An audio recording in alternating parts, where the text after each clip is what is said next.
Assalamualaikum warahmatullahi wabarakatuh. Selamat pagi anak-anak. Pada pertemuan kali ini saya memberikan materi melalui kanal YouTube. Link sudah saya bagikan di Microsoft Teams. Kenapa saya tidak membagi video di Microsoft Teams? Karena banyak kendala siswa dalam hal sinyal ya.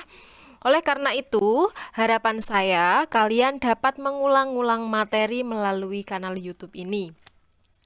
Baik anak-anakku kelas 11, pada pertemuan kali ini kita akan belajar mengenai karya ilmiah. Tentu kalian sudah pernah melakukan sebuah penelitian atau pengamatan ya.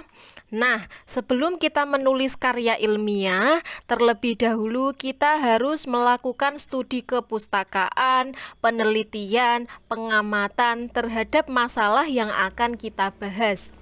Jadi, tulisan dalam karya ilmiah harus fakta atau berisi informasi yang sebenarnya. Contoh, saya ingin menulis karya ilmiah mengenai tingkat belajar siswa ketika melakukan PJJ. Oleh karena itu, saya melakukan penelitian ke beberapa siswa dengan metode wawancara untuk mengetahui minat belajar siswa selama PJJ. Apakah minat belajarnya tinggi atau justru rendah? Setelah saya memperoleh data sesuai di lapangan, barulah saya bisa membuat karya ilmiah.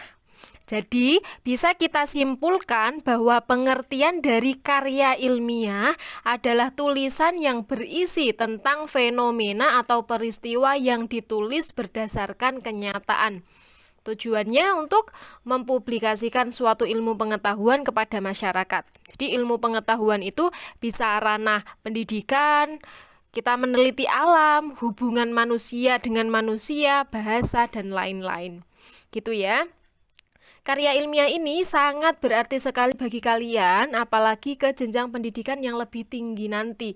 Hampir 90% yang saya rasakan, semua tugas perkuliahan bentuknya adalah karya ilmiah. Jadi, kalian harus memiliki dasarnya terlebih dahulu di SMA ini.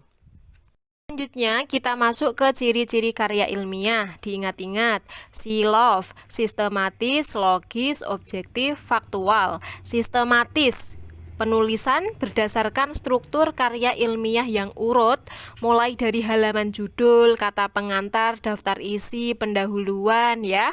Pembahasan, simpulan, daftar pustaka, semuanya harus ditulis urut dari depan, tidak boleh dibalik-balik. Itu yang dinamakan dengan sistematis. Logis, masuk akal, tulisan harus bisa dipercaya. Objektif, karya ilmiah harus disusun berdasarkan fakta atau bukti di lapangan, tidak hanya berdasarkan pendapat penulis saja tanpa melakukan studi ke lapangan, wawancara, studi pustaka, gitu ya, tidak boleh seperti itu. Faktual, sebelum menulis harus melakukan penelitian berdasarkan kenyataan terlebih dahulu, ya.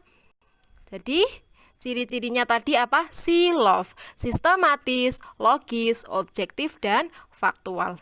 Paham sampai sini ya? Bentuk penyajian silakan dilihat ada 3, populer, semi formal, dan formal.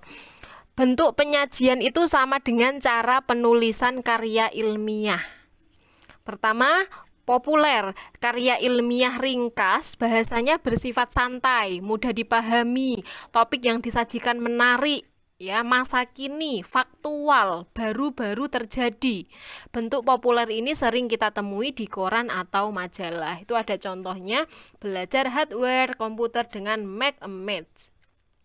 Semi formal yang sudah sering kalian buat ada makalah, strukturnya terdiri dari halaman judul, kata pengantar, daftar isi, pendahuluan, pembahasan, simpulan, dan daftar pustaka. Ada contohnya di situ ya. Bentuk formal contohnya skripsi, tugas akhir mahasiswa S1, tesis S2, disertasi S3. Struktur yang ditulis harus lengkap, mulai dari judul, tim pembimbing, kata pengantar, ada abstrak, daftar isi, pendahuluan, kerangka teoretis, metode penelitian, pembahasan, simpulan, rekomendasi, daftar pustaka, lampiran riwayat hidup. Pokoknya struktur yang lengkap ada di bentuk penyajian formal.